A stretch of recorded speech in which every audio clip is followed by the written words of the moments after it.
Seja muito bem-vindo ao nosso Roda de Conversa aqui no canal. Hoje a gente está com um convidado muito especial, o Breno, que está aqui com a gente. Breno, seja muito bem-vindo, espero que você sinta vontade aqui com a gente. E hoje a gente vai falar sobre a lição número 10, que tem como título Os Espíritos Aperfeiçoados.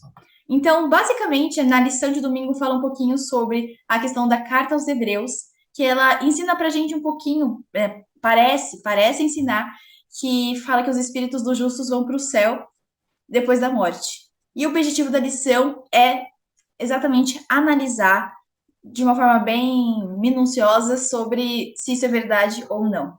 E aí eu queria ler aqui para vocês o que fala aqui em Hebreus, do 12, o Hebreus 12, 22 a 24. Fala assim: Mas vocês chegaram ao Monte Sião, a Jerusalém Celestial, a cidade do Deus vivo. Chegaram aos milhares de anjos em alegre reunião. A igreja dos primogênitos, cujos nomes estão escritos, isto é, foram escritos no céu. Vocês chegaram a Deus, juiz de todos os homens, aos espíritos dos justos aperfeiçoados. A edição fala, né? Aqueles que foram aperfeiçoados. A Jesus, mediador de uma nova aliança, e ao sangue aspergido, que fala melhor do que o sangue de Abel. Então, esse é o texto que a gente vai estar analisando principalmente, né? E aí, o que é importante a gente lembrar quando a gente vai estudar a lição, antes de eu já fazer as nossas perguntinhas especiais, né?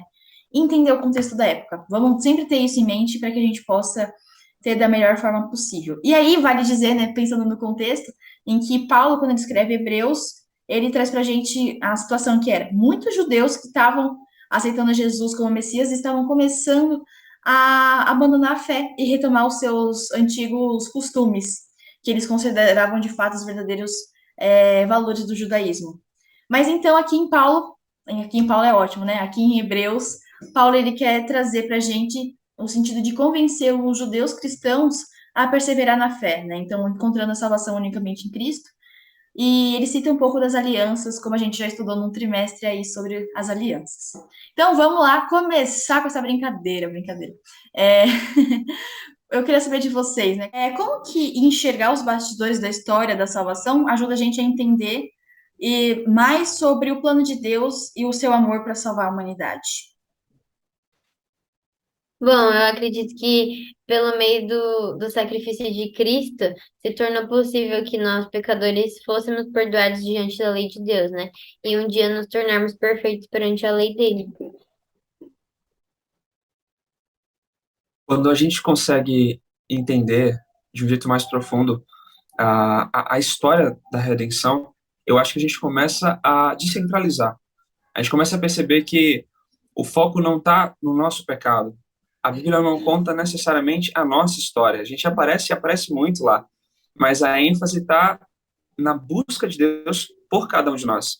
Isso é muito reconfortante, porque aqui fala sobre os espíritos aperfeiçoados. É Jesus que cria isso em nós. E a nossa única esperança é o fato de que a nossa salvação, o nosso aperfeiçoamento, como é apresentado aqui, ele é uma ação que não depende de nós. Se dependesse de nós, a gente estava perdido. A gente consegue ver isso bem claro lá em Lucas 15, por exemplo, quando a gente tem um texto ali, as três parábolas tão conhecidas, né? A parábola do filho pródigo, da ovelha perdida, da dracma perdida. O foco não está naquilo que se perdeu, mas no poder daquele que está procurando. O pastor só volta quando ele acha a ovelha. O pai, ele aceita o filho. A mulher, ela procura a moeda. Então, como o fato está na procura de Deus, no esforço de Deus de nos aperfeiçoar, de nos salvar, é que a gente pode ter, de fato, fé e esperança nessa salvação. Eu achei incrível que quando a gente entende o contexto, toda a história, a gente pode olhar para Hebreus e aí ter uma compreensão mais clara disso. Como que as coisas, eu diria, as coisas não começam aí, mas onde nós entramos nessa história? Adão e Eva escolhem rejeitar a Deus, se rebelam contra Deus. A escolha deles de comer o fruto foi uma rejeição a Deus. Foi exatamente isso que eles fizeram. E como Deus é a fonte da vida, isso a escolha, o resultado dessa escolha, que é a rejeição a Deus, trouxe morte. Então começa a partir desse ponto. Então todo mundo que viesse depois dali estava condenado à morte, porque foi o resultado da escolha de rejeitar a Deus, de se afastar a Deus, de se afastar de quem era a fonte da vida.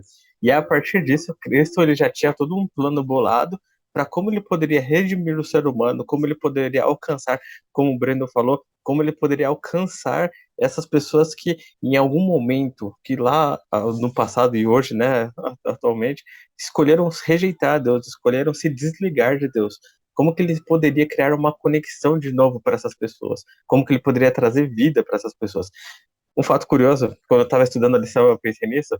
É interessante como Cristo, ele oferece a vida, ele nos dá a vida não uma vez, mas duas vezes, né? Porque quem nos criou, de quem soprou o fôlego em nós foi Deus. Então ele ofereceu a nossa vida. E quando nós fomos, depois que nós pecamos e nós fomos condenados à morte, Deus vem e oferece a vida a segunda vez através do seu sacrifício. Então quando a gente entende onde que tudo começou, né? Para nós, lá no Éden. Nos rejeitamos a Deus, nos desconectamos dele, aí vem Jesus, cria todo um processo, e aí ele vem, se torna um sacrifício perfeito para nos absolver, para tomar o nosso lugar.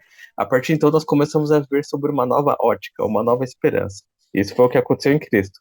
O que vai acontecer no futuro? Jesus Cristo volta e as pessoas são ressuscitadas. E aí, quando eu entendo todo esse contexto, toda essa história, fica claro que Hebreus está falando de todo esse processo de Cristo nos encontrar, de Cristo nos alcançar e da diferença que ele pode fazer da nossa vida. Não de que quando eu, exatamente no momento que eu morrer, eu vou para o céu, ou eu vou para o inferno, ou vai ter algum tipo, digamos, esse tipo de vida pós-morte. Muito bom. Então a gente pode entender um pouquinho sobre a questão do que acontece no backstage, né? Tipo, por trás nos bastidores, do que Cristo fez por nós. E agora, o que que falta, né, em nós, para que a gente seja de fato cristãos que amam de verdade as pessoas e vivem de acordo com a perfeição bíblica defendida por Jesus? Bom, eu acho que o que falta é realmente a gente ser transformado pelo Espírito. A gente entender a grandiosidade do sacrifício de Cristo pela minha e pela sua salvação, né? E o quanto eu tenho um papel importante na salvação daqueles que estão ao meu lado. O quanto eu posso influenciar a salvação daqueles que estão comigo, né? Então, para essa segunda pergunta, quando a gente olha para o contexto da lição dessa semana, o problema dos judeus, que era que eles estavam sendo destinados a ler a carta dos hebreus, era porque eles queriam voltar ao jeito antigo. Eles entendiam que era talvez mais fácil, mais prático, mais confiável que a salvação deles estivesse baseada na lei. Eles entendiam que eles tinham capacidade de viver a lei de maneira plena. Então, era mais fácil eles fazerem por merecer do que receber algo que eles não mereciam. Eu acho que o que falta para a gente poder viver de fato esse cristianismo profundo, de ter experiência com Jesus, é reconhecer a necessidade que a gente tem dele. Enquanto a gente achar que a gente é capaz de conseguir sozinho, de que a gente pode fazer por merecer, essa ideia da meritocracia está tão enraizada no nosso coração, e não entender de fato o que é a graça, o que Cristo fez na cruz do Calvário por nós, não vai fazer sentido. Se eu não acho que eu sou um pecador sujo como de fato eu sou, o que Cristo fez foi bacana, foi bonitinho, mas não me constrange, como o que Paulo fala. Mas quando eu entendo que o meu pecado é tão profundo que precisou Deus de todo o universo morrer na cruz do Calvário por mim, aí a cruz parece, e de fato é a coisa mais gloriosa que já aconteceu na história da humanidade, na história do universo, porque Deus estava morrendo ali para me salvar, algo que eu não conseguia fazer. Então, acho que nos falta, de fato, permitir que o Espírito Santo atue dentro de nós. Às vezes a gente acha que a condição para Jesus trabalhar é a perfeição. Não é. A perfeição, ela é o produto. A condição é a humildade. É entender que eu preciso abrir espaço para ele trabalhar dentro de mim. Muito bom. Eu achei muito legal o que você comentou, Breno. Você falou de meritocracia e eu acho incrível que a salvação não é meritocrata. Não se engane, não importa o que você faça, o que eu faça, nós não conseguimos nos salvar por nós mesmos. Não, ninguém é mais merecedor ou menos merecedor que o sacrifício de Cristo. Ninguém é mais merecedor ou menos merecedor que a salvação, entende? Nós somos totalmente, eu diria, nivelados no sacrifício de Cristo. Você é tão pecador quanto eu, e nós dois necessitamos, estamos, realmente, acho que necessitamos da palavra certa. Nós estamos necessitados da graça de Cristo, da diferença que Cristo pode fazer na nossa vida. Se nós não temos Cristo, se Cristo não é o nosso técnico, se Cristo não é o nosso coach, a gente não consegue ir para frente, a gente não consegue nos desenvolver, nós não conseguimos crescer. E eu diria que exatamente essa foi a questão que me veio. É meio clichê, mas o primeiro passo é sempre aceitar e buscar a Cristo. Eu coloquei aceitar e buscar Alice, isso foi pensando na Alice, porque a gente já conversou isso uma vez, e às vezes falar aceitar Eu vou dar um exemplo que, inclusive, a gente já conversou hoje, que seria mais ou menos assim. É como se nós estivéssemos numa cela, presos, aí Cristo vem, ele abre a porta da cela e fala, eu te ofereço a liberdade. E a gente faz, não basta a gente falar assim, nossa, eu aceito essa liberdade e ficar dentro da cela. E escolher ficar lá dentro. Não, a gente tem que escolher uma vida nova. A gente tem que escolher buscar Cristo. Digamos assim, essa aceitação de Cristo, ela é uma escolha com intenção, é, entende? Não é só uma escolha no sentido de, eu vou marcar X no aspecto aceitei a Cristo. Não, é uma escolha tipo, Cristo, eu não confio nas minhas capacidades, mas não é as minhas capacidades que estão sendo discutidas aqui, é o seu poder de fazer a diferença na minha vida. Então, é essa escolha com intenção que eu acho que é o ponto principal, digamos assim, é a chave na vida de qualquer pessoa. Escolher Cristo com a intenção de entregar a sua vida a Ele, de segui-lo. Cara, perfeito. Pode falar. Vocês me deram aí a possibilidade de quebrar a ordem, desculpa. A gente acha que aceitar a graça é um negócio simples, mas na verdade é complicado. Tem um exemplo que o Timothy Kelly vai usar, eu não lembro se é no livro O Significado do Casamento da Família, o Significado do Casamento, ou se é no livro O Verdadeiro Significado do Natal. Mas, enfim, é o Timothy Kelly que vai usar.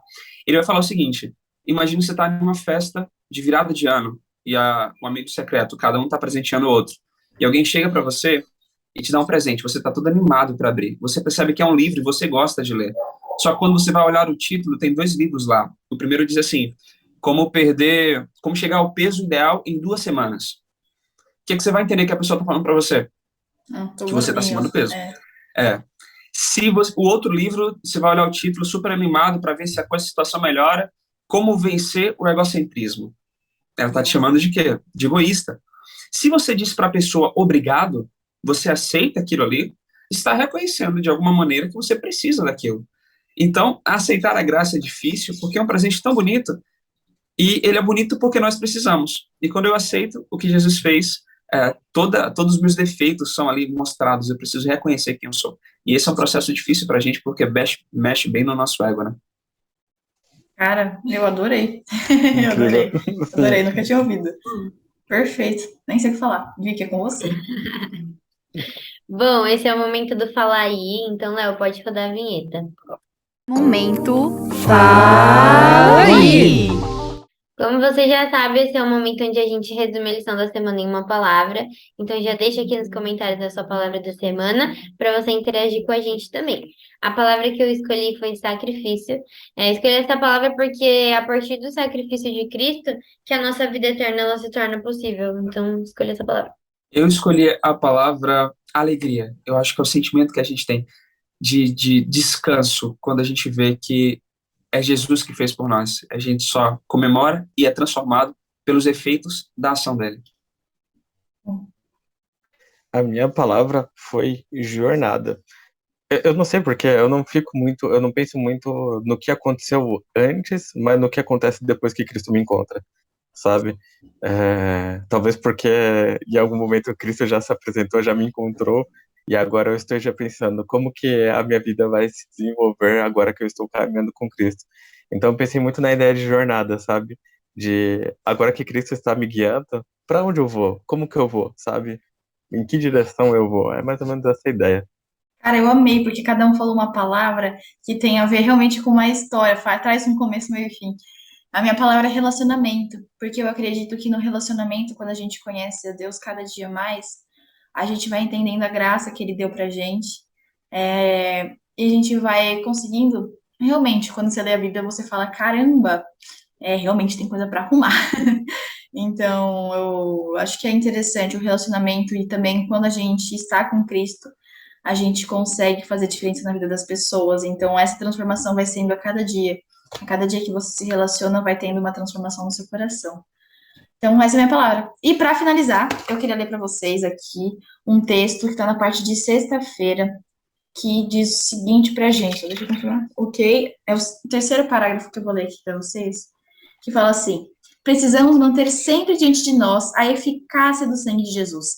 Esse sangue que purifica e sustenta a nossa vida é a nossa esperança, uma vez que nos apoderemos dele pela fé viva. Precisamos apreciar cada vez mais seu inestimável valor, pois ele só fala em nosso favor quando, pela fé, reivindicamos sua virtude, mantendo a consciência limpa e em paz com Deus. A lição dessa semana traz sobre como que, né, aperfeiçoamento, o que é isso, a gente pode conversar um pouquinho disso. Isso só acontece quando, como vocês comentaram, a gente aceita o sacrifício de Cristo, e é algo que traz muita alegria para a gente entender tudo que Cristo fez. E na jornada da nossa vida, que a gente possa sempre estar em relacionamento constante com Deus, porque a gente vai aprendendo cada vez mais e mais sobre o amor dele, sobre quem nós somos, e a gente realmente compreende uma coisa que o Breno falou no começo, que eu concordo, que nós somos coadjuvantes na Bíblia, porque quem é o ator principal é Cristo. Que a gente possa ter, não só na Bíblia, mas também no nosso coração, essa realidade. É isso, gente. Brenda, um prazer ter você com a gente. Então, a gente... Te espera. Na próxima semana. Tchau, gente. Até mais. Pode enxergar os bastidores da história. Vamos de novo. E a gente... Uma Te pena. Vamos de espera. novo.